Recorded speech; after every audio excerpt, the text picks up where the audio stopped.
ও বউ কি শুরু করলা? ওমা ওমা গো ও বাবা ও কি শুরু করছে বুঝতে পারতেছিস না? হ্যাঁ, গাজীপুরে রিসর্ট কিনছস কার নামে? কার নামে রেজিস্ট্রি করছস? আমার নামে করছি। ও বউ, জায়গা জমি বাড়ি ঘর সবকিছু তো তোমার নামে রেজিস্ট্রি করে দিছি, আমার নামে তো শুধু একটা রিসোর্ট রেজিস্ট্রি করছি। এই জন্য তুমি আমার সাথে এমন করতেছো কেন? আমি ভয় পাই। তুই কি আমার তোর পার্সোনাল পেশেন্ট মনে করছস যে যখন যেটা বুঝাবি তখন সেটা বুঝা নিব? হ্যাঁ শোন, গুছিয়ে একটা পারছি, দরকার পড়লে 10টা মাইরা তোরে আমি পেশেন্ট বানাইলাম।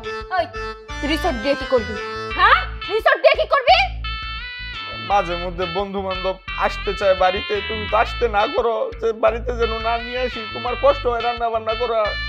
এই জন্য আমি একটা রিসোর্ট কিনছি, ওইখানে আমি বন্ধু বান্ধব নিয়ে একটু আড্ডা দিব, একটু রিল্যাক্স করবো। এই জন্য বন্ধু বান্ধব নিয়ে আড্ডা দিবা নাকি মায়া মানুষ নিয়ে ফুর্তি করবা আর মদ খাবা আর নাচানাচি করবা? কোনটা? আমি কিছু বুঝি না। ডাক্তার কখনো মদ খায় না, ওইটা শুধু আমি রিল্যাক্সের জন্য নিচ্ছি। আর শোনো, তুমি যেহেতু রাগ করছো, কষ্ট পাইছো, আমি সামনের মাসে তোমার নামে আরেকটা রিসোর্ট কিনে দিব। এইটা হইতেছে 3.5 বিঘা, আমি তোমার নামে 7 বিঘার একটা রিসোর্ট কিনে দিব। টাকার তো অভাব নাই, পেশেন্ট আসলেই টাকা। আমার 1 মাসের টাকা দিয়ে আমি তোমার নামে একটা রিসোর্ট কিনে দিতে পারবো, তুমি কোনো টেনশনই করো না বউ। 3.5 বিঘা কেন? 1 কাঠা কিনলো সেটা আমার নামে হইতে হবে, তোর নামে না। শোন, তোর মুখের কথায় সিরা ভিজবো না। রিসর্ট লাগবেই আমার নিজের নামে, তোর নামে কোনো সম্পত্তি প্রপার্টি থাকতে পারে না। আরেকটা কথা, এই যে বললেন না রিসর্টে বন্ধু বান্ধব নিয়ে বসে থাকবেন, রিসর্ট না, তোর ডিউটি হইল গিয়া চেম্বার আর বউ, চেম্বার আর বউ। আর নাইলে ভিডিও কলে আমার সাথে কথা বলবি, 24 আওয়ার্স আমার সাথে ভিডিও কলে থাকবি, বুঝছস? কল কাট দিলে করে। আচ্ছা বউ, আমি এখন যাই। হাই, তুই যাস মানে? কেমন জামাই আছিস তুই? বউরে খুশি রাখতে পারস না? তোর মতো জামাই দিয়ে আমি কি করবো? ভিডিও কল যদি মাঙ্গর প্রতি এসে কাটছস, তোর খবর আছে। হ্যাঁ, শুধু পাইলেই ভিডিও কলটা কুটুস করে কেটে দে, কুটুস করে কেটে দে। তোর কুটুস করে আমি কাটাই দিব, তুই খালি ঘরে আয়, খুন্তি পড়া দিয়ে পিঠে পড়াই দিব একদম।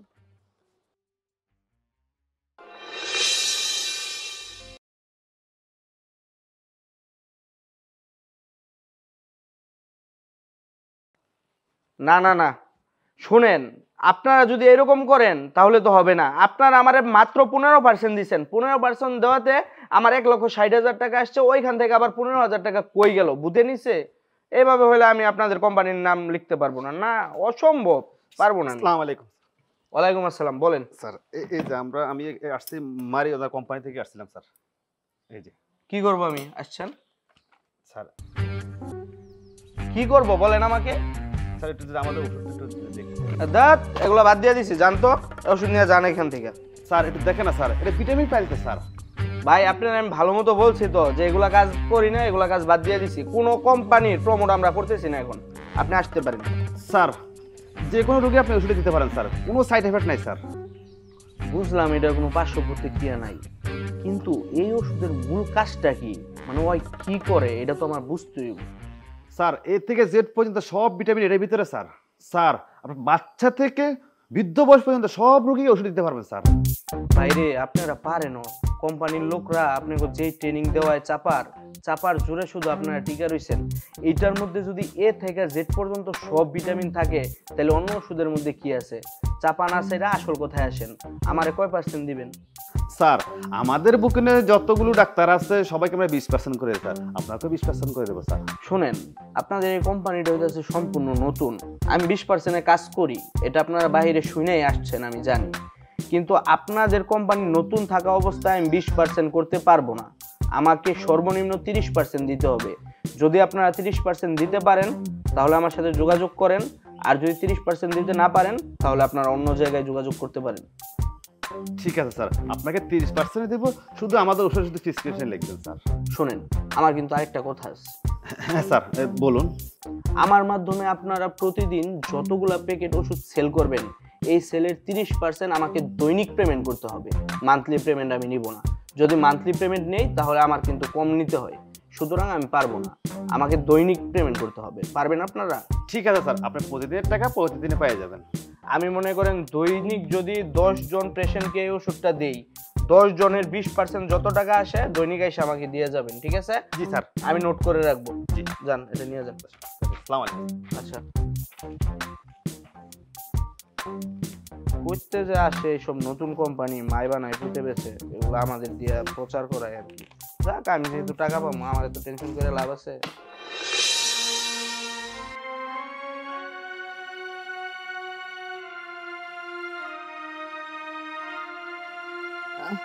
এত ভেঙে পড়ার কিছু নেই তো, একটু শক্ত হও। আমি তোমার এই হাসপাতালে নিয়ে যাচ্ছি। ডাক্তার তোমাকে দেখার পরে যে ওষুধপাতিগুলো দিবে, ইনশাল্লাহ দেখবে 2-3 দিনের মধ্যে তুমি সুস্থ হয়ে গেছো। না রে বাবা, আমি মনে আর সুস্থ হবো না। কি বলো তুমি সুস্থ হবে না? এটা কোনো কথা? আমার যে কি হয়েছে আমি নিজেই তো কইতে পারি না। আল্লাহ আল্লাহ আল্লাহ করো, টেনশনের কিছু নেই। চলো। বাজান রে, আমার একটু শক্ত করে ধরিস। হ্যাঁ ধরছি। মা এই জায়গায় একটু দাঁড়াও তো। আনোয়ার ভাই তো ভ্যান নিয়ে আসার কথা, এখনো আসে নাই। এই তো চলে আসছে আনোয়ার ভাই। ভাই একটু তাড়াতাড়ি আসেন, দাঁড়া আছি আপনার জন্য। দাঁড়ান মা, দেখি। হ্যাঁ আস্তে আস্তে একটু বসো। আনোয়ার ভাই ধরেন তো একটু। মা বসো বসো। হ্যাঁ দাঁড়া দাঁড়া বাবা, দাঁড়া দেখি। হ্যাঁ আস্তে। বাস, এটা ধরো, শত করে ধরো। হ্যাঁ ধরছি। দাও আমার ধরো, মাথা দাও। হ্যাঁ এদিকে মাথা দাও। হ্যাঁ আমার ভাই একটু তাড়াতাড়ি তাড়াতাড়ি। মা তোমার কিচ্ছু হবে না মা, তুমি টেনশন করো না তো।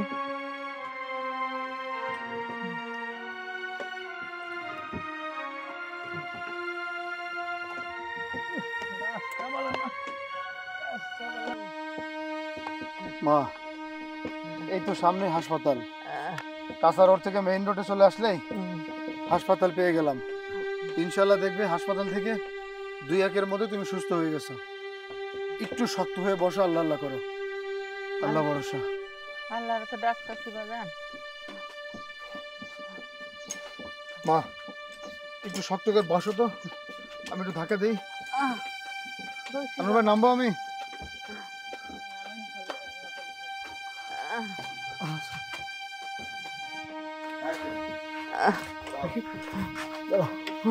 মা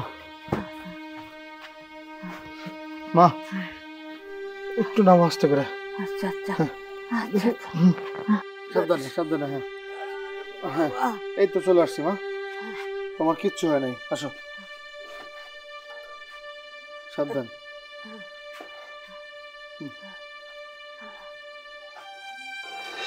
বউ বাড়িতে শান্তি না দিলে কি ডাক্তারি করতে ভাল লাগে? ওষুধের নামই মনে থাকে না, ডাক্তারি করবো কি?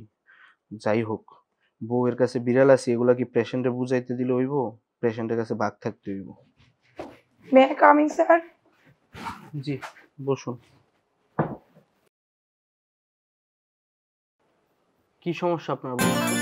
আমার বেশ অনেকদিন যাবত প্রচন্ড জ্বর। জ্বরটা উপর দিয়ে বোঝা যায় না, রাত্রে রাত্রে হলে ভেতরে ভেতরে জ্বর আসে, আর রাত্রে একদমই ঘুমাইতে পারি না, প্রচন্ড মাথা পেন করে। আর আজকে বেশ কয়েক মাস হলো খাওয়ার একদমই রুচি নাই, টোটালি কিচ্ছু খেতে পারি না পানিটা ছাড়া। আচ্ছা, আপনার নাম কি? মুন্নির রহমান। বয়স? 23। আপনি কি বিবাহিত? জি। হাজবেন্ড কি করে? আমার হাজবেন্ড বিদেশে থাকে। হাজবেন্ড বিদেশে থাকেন? ও আচ্ছা আচ্ছা আচ্ছা, বুঝতে পারছি। আপনি একটু এদিকে আসুন তো।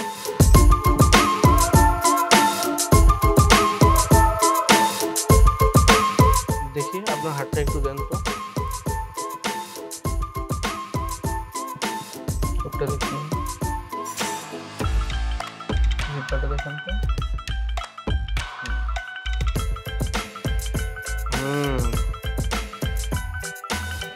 স্যার সিরিয়াস কিছু হয়েছে? না না, তেমন কোনো সমস্যা নেই। আমি আপনাকে অল্প কিছু পরীক্ষা দিয়ে দিচ্ছি, এই পরীক্ষাগুলো করিয়ে নেবেন, করিয়ে আমাকে আজকেই দেখানোর চেষ্টা করবেন। আর অ্যামাজন থেকে করালে ভালো হয়। হ্যাঁ, পরীক্ষাগুলো। ওকে ওকে।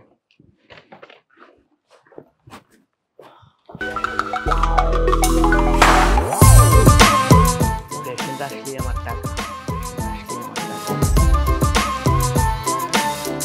রফিক, নেক্সট পাঠাও, নেক্সট পাঠাও, নেক্সট পাঠাও।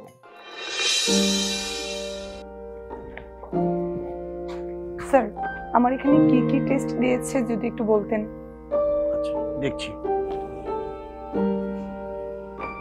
টেস্ট তো অনেকগুলো দিয়েছে, ব্লাড দিয়েছে, ইউরিন, ইসোনো, আলট্রাসোনোগ্রাফি, হরমোন, সব মিলে 14টা টেস্ট দিয়েছে। 14টা টেস্ট? সামান্য একটু জ্বরের জন্য এত টেস্ট? কাইন্ডলি কত টাকা বিল আসছে যদি একটু বলতেন। আচ্ছা দেখছি।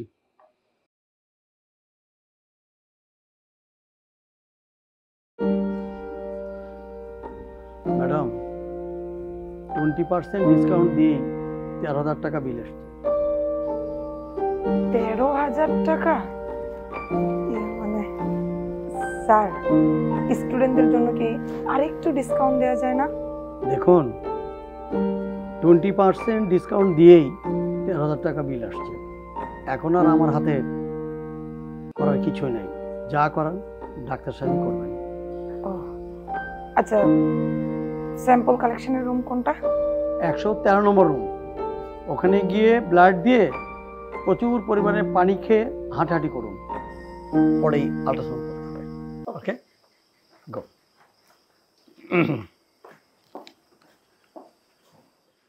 আপনি কোথায় যাচ্ছেন? রিপোর্ট দেখাবো স্যার। রিপোর্ট দেখাতে? ডাক্তার ব্যস্ত আছে, দেখি।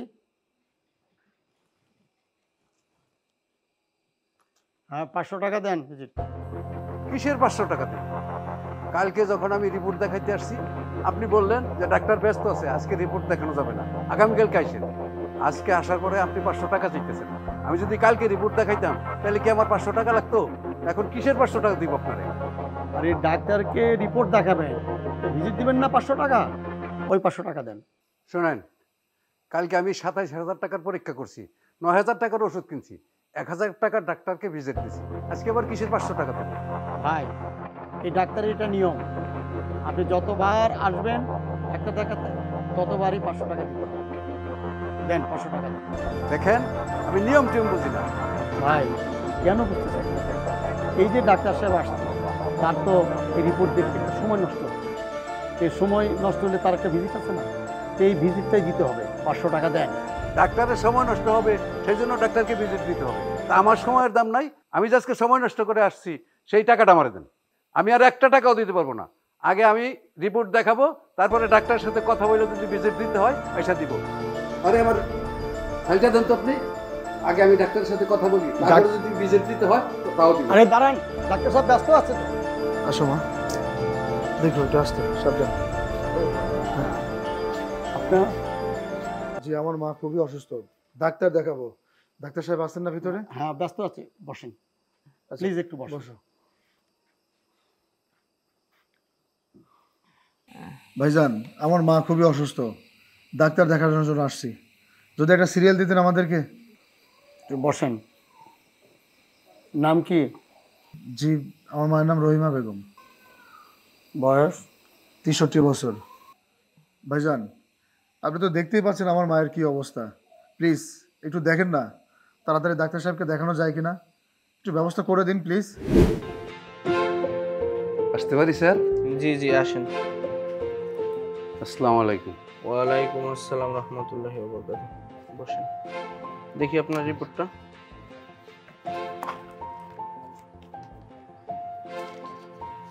আমাদের এখান থেকে তো করাইছেন তাই না? জি স্যার, এখান থেকে করাইছি।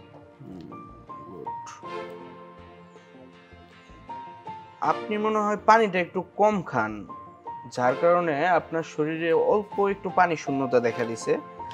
পানিটা একটু বাড়ায় খাবেন, তাহলে সব ঠিক হয়ে যাবে। এই জন্য আর এমনিতে কোনো টেনশনের কারণ নাই, সব কিছু ঠিক আছে। যেই ওষুধগুলা দিছি এই ওষুধগুলাই চালায় যান। জি স্যার। আর 10 দিন পরে আবার আসবেন, রিপোর্টগুলোর সাথে নিয়ে আসবেন। স্যার আমার একটা কথা ছিল। কথা? কি কথা? স্যার আপনার এখানে আসার সময় রিসিপশনে আমাকে আটকাইছে।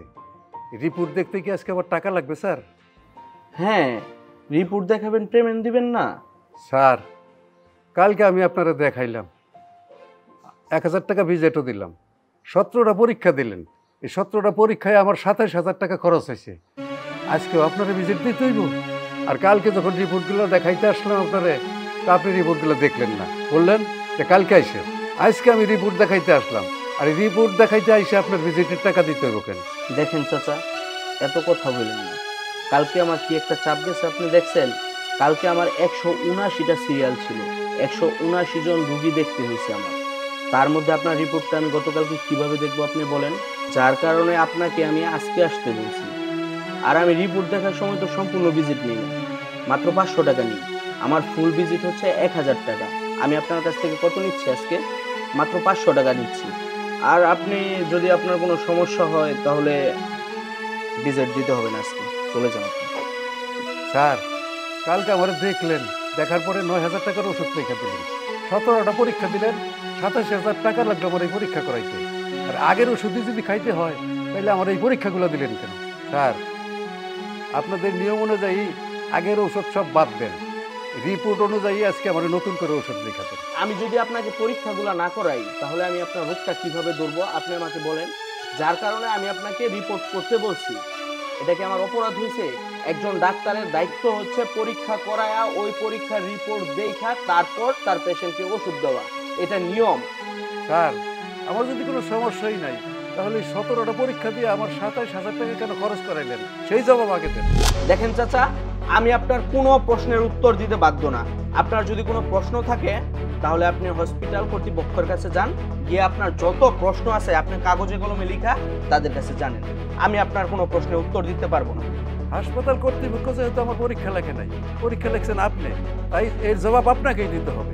আর না হলে আমার 27,000 টাকা ফেরত দেবেন। দেখেন চাচা, আপনাকে ওষুধ দিয়ে আর পরীক্ষা দিয়ে আমি কিন্তু কোনো অন্যায় করিনি। আর এটা একটা ডাক্তারের চেম্বার, এইখানে কিভাবে কথা বলতে হয় সেটা আপনি আপনার সন্তানদের কাছ থেকে শিখে তারপর আবার ডাক্তারের চেম্বারে আসবেন। আমি ভদ্রভাবে বলতেছি, আপনি আমার চেম্বার থেকে চলে যান। আর যদি ভদ্রভাবে চলে না যান তাহলে আমি সিকিউরিটি ডেকে এনে আপনাকে ঘাড় ধাক্কা দিয়ে বের করে দিব। দেখেন স্যার, দারোয়ান দিয়ে আমাকে ঘাড় ধাক্কা দিয়ে বার করতে হবে না। তো যাওয়ার আগে একটা কথা আপনাকে বলে থাকি, আপনারা আল্লাহ বা গাড়ি বাড়ি অনেক কিছু দিচ্ছে, দোয়া করি আরও দিন। কিন্তু মরার পরে আপনি কাপড়ের কাপড় পাবেন কিনা জানি না। 3.5 হাত জমি কিন্তু একজন মানুষের জন্য বরাদ্দ। তাই বলছি, গরিব মানুষের আর এভাবে গলা কেটেন না। আসি স্যার, আসসালামু আলাইকুম। ওয়ালাইকুম আসসালাম। আপনারা কি করে বুঝবেন আমার দুঃখ? আবার ঘরে শান্তি নাই, বউ আমার ঘরে শান্তি দেয় না, চেম্বারে শান্তি নাই।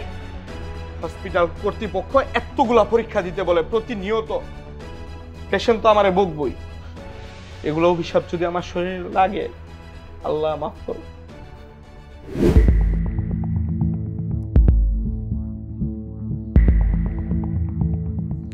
কতক্ষণ যাবত ধইরা ভিডিও কল দিতেছি, ভিডিও কল ধরে না। ভালো কথা, কল তো ধর, কলও ধরে না। সকালবেলায় আমি কতগুলো এমবি ঢুকাই দিলাম, বারবার করে বইলা দিলাম আমার ভিডিও কল ধরতে, এখন পর্যন্ত আমার ভিডিও কলই ধরতেছে না। সকালবেলায় তো কইলো রিসোর্ট কিনছে, রিসোর্ট। আবার রিসোর্টে মেয়ে নিয়ে ফুর্তি করতে যায় না তো? ওর তো আমার ক্যারেক্টার ভালো না, ক্যারেক্টারলেস। এখন কি করি বুঝছি, এখন বুঝছি আমার ফোন ধরতেছে না কেন। নেট বন্ধ করে দিয়ে রিসোর্টে নিয়ে মেয়ে নিয়ে ফুর্তি করতেছে। আমোদ ফুর্তি না, তোর ফুর্তি আমি দেখাইতেছি। মাইয়া লাইয়া ফুষ্টি নষ্ট করবি আর আমি ঘরে বসে বসে তোর জন্য অপেক্ষা করবো, তাই না? হইতাছি, আমার ফোন ধরস না আজকে তোর আমি। আপনাদের সিরিয়াল আসছে, যান। এই, দাঁড়ান।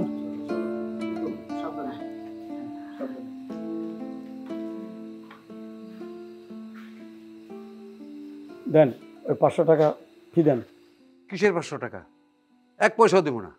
আপনারা কি ডাক্তারখানা খুলছেন না কসাইখানা খুলছেন? মানে ডাক্তারখানার নামে ডাকাতি করতেছেন। ডাকাতি করবেন তো এখানে কেন? গাড়িতে গিয়ে ডাকাতি করতে পারেন না?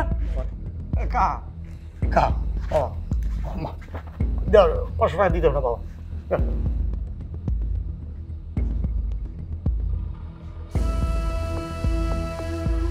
আমার খাটার টাকাও দিল না, আমরা গেল।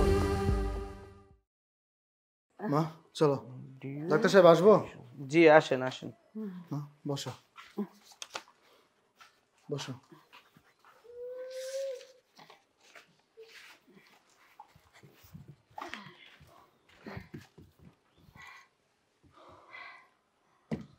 কি হয় আপনার? স্যার আমার মা আজকে 3-4 দিন যাবৎ খুবই অসুস্থ। প্রতি রাতে শরীরে জ্বর আসে এবং শরীর ব্যথা, কোনো কিছু খেতে পারে না, খেতে গেলে বমি বমি ভাব আসে, দাঁড়াতে গেলে সে নগদ পড়ে যায়, এমন একটা অবস্থা। আচ্ছা থামেন আপনি। আপনার কি শরীরটা দুর্বল লাগে? জি। আপনার নাম কি? রহিমা বেগম। রহিমা বেগম। আপনার বয়স কত? 60-60-এর উপরে গেছে মনে হয়। আচ্ছা, আমি কিছু পরীক্ষা লিখে দিয়েছি। এই পরীক্ষাগুলো নিচে কাউন্টারে গিয়ে আপনি করিয়ে নেবেন, ওনারা দেখিয়ে দিবে কোথায় কিভাবে কি করতে হবে। এই যে নেন। আর পরীক্ষার রিপোর্টগুলো এনে আমাকে দেখাবেন, তারপর আমি কিছু ওষুধ লিখে দিব আপনাকে। মানে স্যার বলছিলাম এই টেস্টগুলো পরীক্ষা করতে কত টাকা মতো লাগতে পারে? বলতে পারি না, নিচে কাউন্টারে গেলেই সব কিছু বলে দিবে। আচ্ছা ঠিক আছে স্যার। যেহেতু আপনারা দূর থেকে আসছেন, রিপোর্টটা আজকেই দেখাই দেবেন।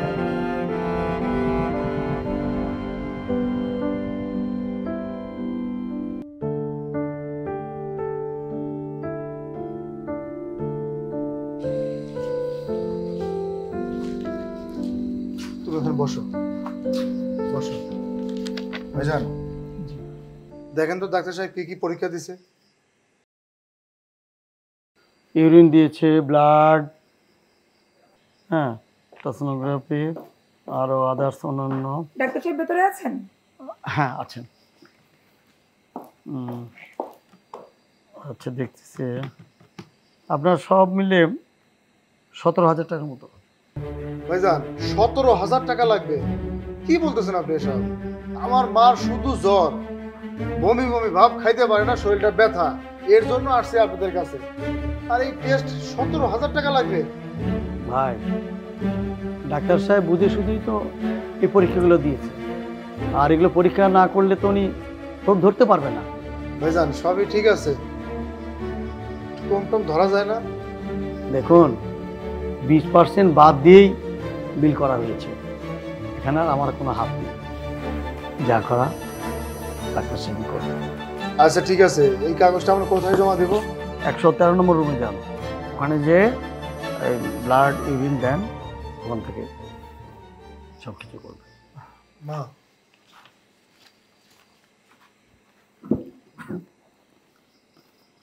মা উনি বলছে তোমাকে যে পরীক্ষাগুলো দিয়েছে এই পরীক্ষাগুলো করতে 17,000 টাকা লাগবে, কিন্তু আমি তো মাত্র 2,000 টাকা নিয়ে হাসপাতালে আসছি, এখন এতগুলো টাকার ব্যবস্থা তো আমাকে করতে হবে। শোন বাজান, আমি কই কি ওই 1,000 টাকা ডাক্তাররা দিচ্ছ না, আর কোনো খরচা করতে হইব না। তুই কি নিয়ে টাকা দিবি বাজান? ওই কানুর কাছ থেকে ওষুধ নিয়ে চল আমরা বাড়ি যাই, এতে আমার 10 সেরে যাইব। না মা, এত কষ্ট করে তোমাকে হাসপাতালে নিয়ে আসছি, আর অল্প কিছু টাকার জন্য আমার হাসপাতাল থেকে চলে যাবো তা হয় না। মা গফুর কাকা আছে না, উনি তো সুদে টাকা লাগায়, আমি ওনার কাছ থেকে 15,000 টাকা সুদে নিয়ে আসি, আর 2,000 তো আমার কাছে আছে। না বাজান, আমার কথা শোন, ওই সুদের টাকা নিয়ে আমার চিকিৎসা করতে হইব না। তুই দেখিস আমি ভালো হয়ে যাবো, তুই চল না, কানুর কাছ থেকে ওষুধ নিয়ে খাইলে আমি সুস্থ হয়ে যাবো। চুপ থাকো তো, আমি তোমার কোনো কথা শুনতেছি না। তোমার কোনো চিন্তা করতে হবে না, তোমার সুস্থ হওয়াটা আমার কাছে খুবই জরুরি। টাকা পয়সা কোথা থেকে নিয়ে আসলাম, কে দিল, এত চিন্তা তোমার করতে হবে না। তুমি একটু বসো, আমি যাব, ঘন্টাখানেকের মধ্যে আবার চলে আসবো। বসো। তুই আমার কথা শুনতেছাস না কেন বাজানে? এত অবাধ্য হইল। মা তুমি এখানে বসো, আমি টাকার ব্যবস্থা করে আবার আসতেছি। বসো।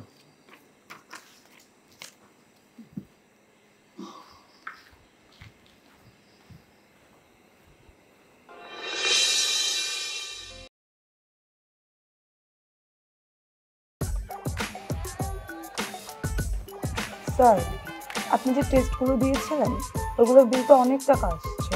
কত টাকা আসে? প্রায় 13,000 টাকা। সামান্য একটু জ্বরের জন্য এত টাকার টেস্ট লাগে স্যার? 13,000 টাকা? আচ্ছা ঠিক আছে, আমি কাউন্টারে বলে দিচ্ছি, তোমার এখান থেকে 50% ডিসকাউন্ট হয়ে যাবে। স্যার 50% ডিসকাউন্ট করলেও তো প্রায় 6,500 টাকা, এত টাকা দিব?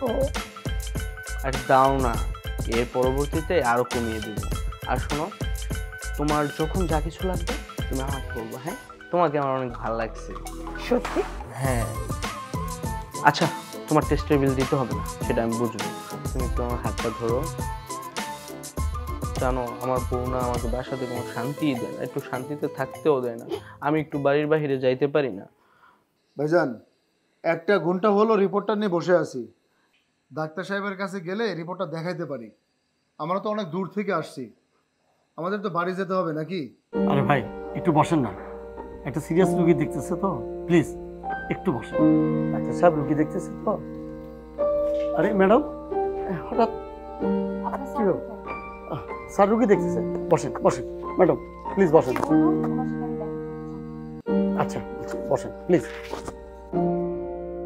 1 ঘন্টা যাবত ওই মহিলা ডাক্তার সাহেবের চেম্বারে ঢুকছে, তার বের হওয়ার কোনো খবরই নাই।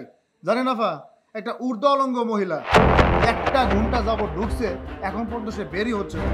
আমরা 1 ঘন্টা যাবত এই রিপোর্টটা হাতে এখানে বসে আছি, অথচ এই রিপোর্টটা দেখানোর পরে ওষুধপাতি লিখে দিবে, সেই ওষুধপাতি কিনে আমাদের বাসায় যেতে হবে। কতক্ষণ হয়েছে মেয়ে নিয়ে ভিতরে আছে? জি 1 ঘন্টা। 1 ঘন্টা? 1 ঘন্টা যাবত একটা মেয়ে নিয়ে এসে ভিতরে আছে? এই জন্যই তো বলি আমার ভিডিও কল ধরে না কেন? তোর 1 ঘন্টা আমি দেখ। আল্লাহ, কি বলি? শোনো, তোমার যখন যা কিছু লাগবে আমি তোমাকে দিব। তুমি শুধু একটা বার বলো তুমি চেম্বারের বাইরে আমার সাথে কোথায় দেখা করবে। সেটা আমি বাসায় আগে যাই, কল করে কবে কখন কোথায় দেখা করতে জানাই। কোথায় যাবে? কোথায় যাবে? কোথাও না। কোথাও না? নতুন রিসোর্ট দিছো না, সেইখানে নিয়ে যাও, সেইখানে অনেক ভালো করে দেখা করতে পারবে। স্যার, আমি আসছি। আসসালামু আলাইকুম। এই কই যাস? হ্যাঁ, কই যাস তুই? এই কই যাস? আরে এই হসপিটালের মধ্যে চিল্লাচিল্লি করো না, চলো বাসায় যাই। বাসায় যাবো কেন? বাসায় যাবো কেন? পেশেন্ট এখানে বসে হাত চেপে চেপে দেখবা, আর আমি কথা বললেই দোষ, তাই না? বাহিরের পেশেন্টগুলা কিভাবে কাতরাইতেছে শুধুমাত্র তোমার একবার দেখানোর জন্য, আর তুমি কিনা পেশেন্ট না দেখা এই অফিসের মধ্যে বসে বসে পোস্টি নষ্টি করতেছো। হ্যাঁ, চেম্বারটা কোনো পোস্টি নষ্টি করার জায়গা না, এটা হচ্ছে মানুষ বাঁচানোর জায়গা, যেখানে কিনা ডাক্তাররা পেশেন্টদেরকে ট্রিটমেন্ট করে সুস্থ করে, আর সেই জায়গাটা তুমি নোংরা জায়গা বানাই ফেলছো। আরে কি কি কি কি বলতেছো তুমি? আমি তোর সাথে কিছুই করি না, পেশেন্ট দেখবো, পেশেন্টের হাত ধরবো না। আরে শোনো, আমি কি পেশেন্ট দেখার সময় ধরে দেখি? আন্দাজে একটা কথা বলো, তুমি বাসায় যাও। বাসায় যাবো কেন? বাসায় যাবো কেন? তুমি এখানে বসে নষ্টামি করবা আর আমি কথা বললে দোষ হয়ে যাবে, এটা তো আমি মানবো না। ডাক্তার হয়ে তো দায়িত্ব মানুষকে সেবা করা, মানুষকে সেবা না দিয়ে পেশেন্টের সাথে ছি কষ্ট নষ্টি করিস আর আমি কথা বলে দোষ। ডাক্তার টাকা মানুষের কাছ থেকে গেলে টাকা খাবি, ঠিক মতো ট্রিটমেন্ট দিবি না, আর বউকে ঠিকঠাক করে সময় দিবি না। তাই তো তোর কাছে আমি সবসময় বাড়ি আর গাড়ি চেয়ে চান, কিচ্ছু চাইনি। চল বাড়িতে চল, তোর ট্রিটমেন্ট বাড়িতে। আরে আমার কথাটা শোনো, আর তুমি আমার ভুল বুঝতাছো। আজকে থেকে তুই আর এখানে আসবি। আরে আরে শোনো আমার, আয় বউ আমার কথাটা শোনো, গলাটা ছাড়ো বউ। আচ্ছা, ডাক্তাররা কি ভিতরে পেশেন্ট দেখে নাকি বুটি কাটার মতো গলা কাটে, সেটাকে আপনারা লক্ষ্য করেন না? হ্যাঁ, মাইন্ডে আচ্ছা করিম সাহেব, যদি বাচ্চা থাকি তাহলে কমিশনের টাকা নিই মনে আপনারা কমিশনের টাকা আমি বাড়িতে দিয়ে দিই। ভাই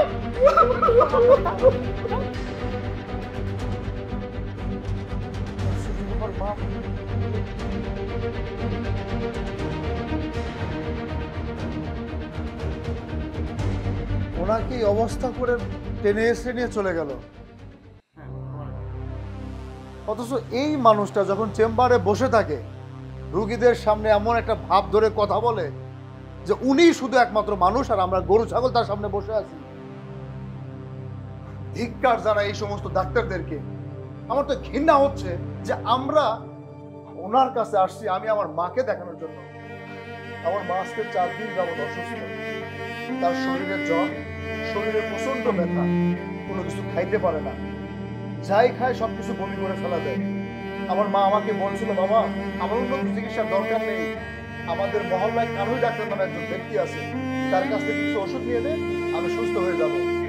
আমি জোর গলায় বলছিলাম না, আমি আমার মাকে বড় একটা হাসপাতালে নিয়ে যাব, বড় একটা ডাক্তার দেখাবো। এই হচ্ছে আপনাদের নমুনা। আপনার ডাক্তার সাহেব কত টাকা বিল করছে জানেন? 17,000 টাকা। তারপরও আমি আমার মাকে সান্ত্বনা দিছি, যদি তুমি সুস্থ হয়ে যাও এটা আমার জন্য অনেক ভালো, আমি খুশি হব। এই টাকাগুলো আমি সুদের উপরে নিয়ে আসছি, আমি সামান্য একজন ভ্যান চালক। কিন্তু আপনাদের এই হাসপাতাল যে কসাই হাসপাতাল, কসাইখানা, এটা তো আমি জানতাম না। আপনারা এক একটা কসাই এখানে বসে আছেন ডাক্তারি মুখোশ নিয়ে। ছি, আপনাদের লজ্জা করে না? লজ্জা করে না আপনাদের? মানুষ কত আশা নিয়ে এই সমস্ত হাসপাতালে আসে, তারা চিন্তা করে এখানে আসলে ভালো চিকিৎসা পাবো, আমরা সুস্থ হয়ে যাব, আমরা আবার সংসারে কর্মঠ হয়ে যাব, সংসার চালাতে পারবো, সেই উদ্দেশ্য করে। আর আপনারা এই সমস্ত কাজগুলো করে বেড়ান। বাজান রে, আমি এই জন্য কইছিলাম বড় বড় হাসপাতালে আসার কোনো দরকার নাই। তুই আমার গ্রাম থেকে ওই যে ওষুধের দোকান থেকে কটা ওষুধ আনলে আমার ভালো হয়ে যেত। তা না কইরা তুই সুদের উপরে টাকা নিয়ে আমার এই বড় হাসপাতালে নিয়ে আসলি। এর তো কোনো চিকিৎসা নাই বাজান। চল বাজান, বাড়ি চল, বাড়ি চল। রাগারাগি গন্ডগোল করিস না, আমার খারাপ করবো। চল বাজান চল। তুমি ঠিকই বলছিলে, তোমাকে উন্নত চিকিৎসার জন্য আমি এখানে নিয়ে আসছি।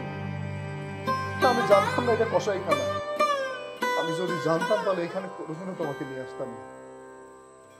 তবে যাওয়ার আগে আপনাকে একটা কথা বলে যাই, সরকারি হাসপাতালে গেলে মানুষ যেমন ভালো চিকিৎসা পায় না, প্রাইভেট হসপিটালে আসলে টাকার অভাবে আপনারা চিকিৎসা দেন না। অথচ একটা বার বোঝার চেষ্টা করেন না যে আপনাদের সামনে যে সমস্ত রোগীগুলো আর্তনাদ করে তারা কতটা কষ্ট নিয়ে আপনাদের কাছে হাত পাতে। একবার ভাবছেন এই হাসপাতাল থেকে কত রোগী লাশ হয়ে ফিরে গেছে, কত রোগীর স্বজনেরা হাউ মাউ করে কান্নাকাটি করছে? খোঁজ নিছেন কোনদিন? একটা বারও খোঁজ নেননি। অথচ আপনাদের হাসপাতালে বড় করে সাইনবোর্ডে লেখা থাকে 24 ঘন্টায় আপনারা মানুষের সেবায় নিয়োজিত। এটা আপনাদের সেবা, কসাইখানা, এইটাই আপনাদের সেবা, কিছু করার নেই। কারণ আমরা তো গরিব মানুষ, অভাগী, আমাদের জোর শক্তি বলে কোনো কিছু নেই। তবে একটা কথা মনে রাখেন, ওই উপরওয়ালা একজন আছে, আপনাদের এই কর্মজীবনে যা করেছেন তার কাছে হিসাব দিতে হবে। মা চলো, গুল্লি মারি আপনাদের এই সমস্ত হসপিটালে চলো, চলো।